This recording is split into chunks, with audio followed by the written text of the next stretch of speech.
trabajos de los alcaldes distritales y del alcalde de Lima Metropolitana es hacer principalmente, hacer de la ciudad un espacio amable para el vecino, un espacio donde el tráfico esté organizado, la seguridad esté garantizada, pero un espacio donde uno pueda salir, recrearse, encontrar áreas verdes, zonas bien iluminadas para, digamos, vivir civilizadamente, porque el recreo, el ocio y vivir dignamente es parte de vivir con dignidad. ¿Cuáles son los retos urbanísticos e inmobiliarios de una ciudad como Lima, que es la más habitada de Sudamérica? 10 millones de habitantes tenemos en Lima, con el reto de la escasez de vivienda que hay, que es claramente, vivimos rodeados de invasiones que siguen creciendo. Estamos con Justo Cabrera, profesor de SAM, para hablar de este tema. Justo, ¿cómo estás? Buenas tardes. Buenas tardes, Pamela. Un gusto estar aquí contigo. A ver, siempre se habla, por ejemplo, pienso, de algunos temas, ¿no? La gente que vive en las riberas de los ríos, en zonas en las que no deberían estar habitadas. Sí. Se habla de reubicación, pero ¿a dónde los reubicamos? Si no hay terrenos, no solamente no hay terrenos, sino que no hay terrenos habilitados para ellos. El tema del crecimiento de Lima desordenado y generar urbanizaciones organizadas, planificadas, es un enorme reto para el alcalde. Cierto. El reto, en verdad, no debe ser exclusivamente del alcalde, ¿no?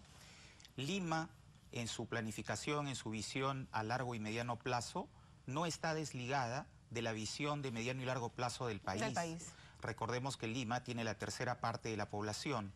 No podemos planificar Lima aisladamente de la planificación del país, ¿no? Para ello, un primer paso importante es tener claro que el ordenamiento territorial es fundamental en nuestro país, para que a partir de ahí se planteen planes de desarrollo regional y planes de desarrollo urbano que en el mediano y largo plazo desarrollen nuevos ejes económicos que incentiven a las familias, especialmente a las más jóvenes, a migrar atraídas por un mejor futuro en otras partes diferentes a Lima. ¿Existe este ordenamiento territorial? No lo existe, ¿no? Y en verdad es urgente que nuestro país cuente con una legislación al respecto para que a partir de ahí empecemos a ordenarnos como país. Luego vendrá el ordenamiento regional de planes de desarrollo regional y luego el plan de desarrollo urbano de cada metrópoli o provincia o ciudad importante. Yendo al tema que tú dices, efectivamente estamos sujetos a las invasiones, no se pueden prever servicios, no se puede prever infraestructura básica. Y eso no constituye un problema que lo pueda resolver el alcalde. Solamente el alcalde, claramente. Así es. Pero en el área urbanística sí, no solamente el alcalde de Lima Metropolitana, sino los alcaldes distritales, ¿no es cierto? Hay un tema de el esfuerzo, por ejemplo, pienso ahora, el esfuerzo que hizo Manuel Velarde en San Isidro, de recuperar parques, pistas, ciclovías y veredas para darle espacios al vecino y priorizar al peatón y no al vehículo, ¿no? Correcto. El concepto de planificación de las ciudades en el mundo está centrado en el habitante, no en el vehículo, ¿no? El habitante es el centro de gravedad de cualquier planificación urbana, ¿no? El ejemplo que das en San Isidro es un buen ejemplo, pero es un ejemplo pequeño dentro de toda la urbe, ¿no? Y casi irrepetible en nuestra realidad actual en Lima, ¿no? Entonces el reto es qué hacer con zonas deprimidas, zonas consolidadas como deprimidas y con poca expectativa. Bueno, la enseñanza en otras ciudades nos indican que el camino drástico es el de la renovación de intervenciones urbanas, ¿no? Donde seguramente alianzas público-privadas es la modalidad más potente y más fuerte para llegar a renovar y a darle una mejor calidad de vida a esas personas. ¿Qué tipo de intervención, a qué tipo de intervención se refiere? Intervención urbana es un término básicamente urbanístico. Yo soy ingeniero civil y tomo prestado ese término, ¿no? Y que significa cuando en una ciudad existe un gran espacio urbano deteriorado, con pocas posibilidades de progreso, la alianza público-privada interviene para que planificadamente visualice cómo debería ser el desarrollo de esa área, de esa cantidad de hectáreas, para un desarrollo de mediano o largo plazo, y prácticamente partiendo de cero desarrolla una nueva infraestructura urbana. Un caso muy típico y un muy buen ejemplo se dio en Barcelona, ¿no? Donde 200 hectáreas de una zona industrial se renovó y constituyó el nuevo distrito 22 Barcelona, que ustedes pueden buscar inclusive en internet. Es un ejemplo muy interesante y que a partir del año 2000 ha empezado a consolidarse como una zona altamente tecnológica, urbana, pero etcétera, era una ¿no? zona que ya estaba habitada, o sea... Era una zona industrial casi en abandono, ¿no? Digamos como podría ser pues la zona industrial de la Avenida Argentina, Colonial, ¿no? O barrios, digamos, con poca plusvalía. Al tener poca plusvalía, el principal problema de los alcaldes es que casi tienen cero recaudación. Cero recaudación, ¿no? Claro. Ahora, ¿y qué se hace si hay familias habitando ahí? Bueno, la Avenida de Argentina son zonas de industria, ¿no es cierto? Sí. Grandes terrenos...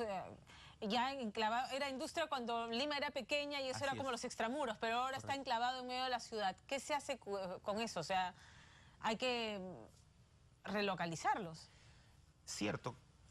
Las familias no pueden ser afectadas como cuestión fundamental, porque, repito, el habitante es el centro más importante dentro del desarrollo, dentro de la planificación de una ciudad. Entonces, ellos, de hecho, que entran en el componente de esta renovación urbana. Seguramente temporalmente tendrán que habitar unidades inmobiliarias habilitadas para tal fin, etcétera, mientras dure todo este proceso en etapas, ¿no? Pero el concepto es que sí se puede intervenir, ya son cirugías mayores a la ciudad, ¿no? Bajo un concepto determinado de visión de ciudad. Lima no tiene plan, ese es el drama. Lima no tiene plan. Lima al 2035, en el 500 aniversario de la Fundación Española, que marca un hito, no tiene un horizonte. Lima 2050. ¿Qué población tendremos? ¿Cómo será la avenida Javier Prado? ¿Cómo serán las periferias? ¿Cómo hará la persona que vive en Ancón para ir a trabajar a Lurín? Dadas las condiciones actuales, ¿cuál es la proyección? O sea, uno puede, según cómo hemos venido creciendo... y cómo va aumentando el parque automotor y el número de invasiones en los cerros de Lima, porque estamos rodeados de cerros, ¿cuál sería la proyección sin ningún plan para el 2021, para el 2050, como dice usted? A ver... No, el 2021 es a la vuelta de la esquina. Es a la vuelta de la esquina. De acuerdo a las proyecciones del plan, con M al final, plan Lima 2035, para el año 2035 la previsión es que seamos 15 millones de habitantes, aproximadamente un 50% más, ¿no? Porque prácticamente Lima es el centro de gravedad del país y la gente de provincias que tiene una expectativa de progreso se orienta hacia Lima.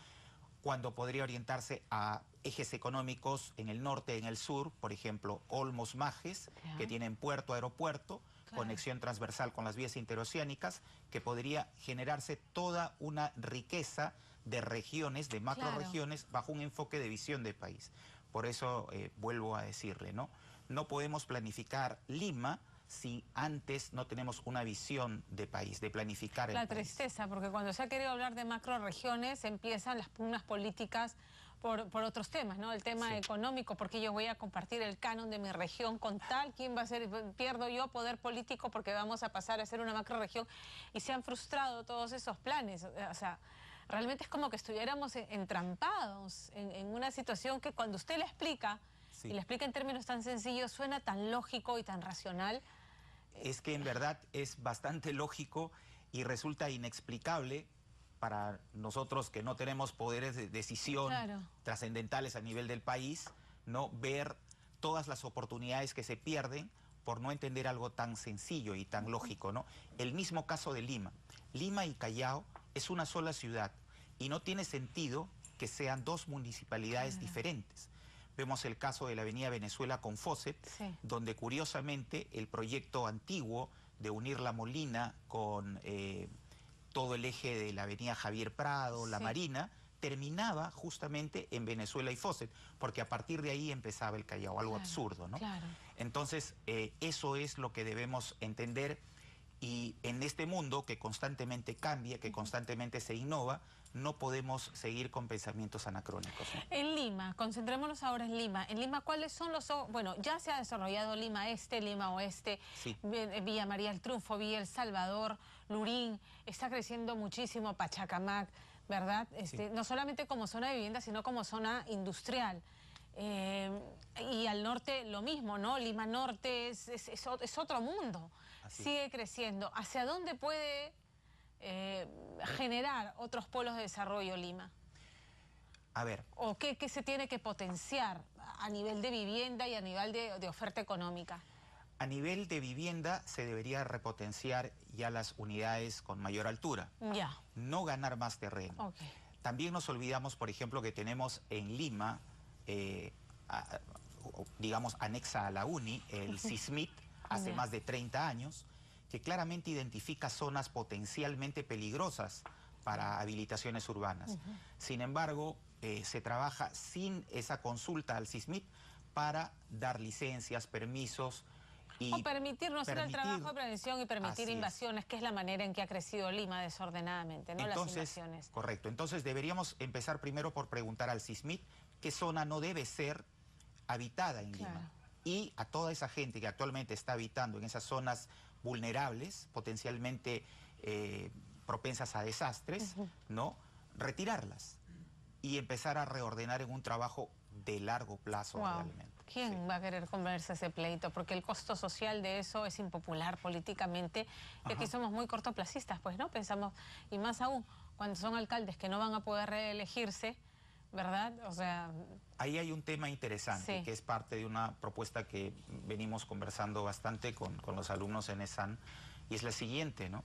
Tenemos al Banco Central de Reserva, a quien todos los peruanos respetamos como institución, es una institución técnica. Y el BCR nos demuestra que lo técnico no está desligado del progreso del país, al contrario. Si es una buena y fuerte institución, pues nos sirve muchísimo. De igual manera, este tema de las planificaciones urbanas, regionales, de ordenamiento territorial, debe ser estudiado y planteado por equipos multidisciplinarios altamente profesionalizados y técnicos, ¿no? Y los alcaldes y gobernadores regionales ser más bien los facilitadores de la ejecución de los planes que piensan gente que realmente sabe de su trabajo, independientemente de otros intereses. Bueno, nos ha esbozado una realidad muy triste para los limeños, porque lo que tenemos sin un plan de ordenamiento territorial que no existe, ¿no es cierto? Y creciendo desordenadamente como estamos, o sea, la visión de Lima, el 2035 es una ciudad que va a colapsar.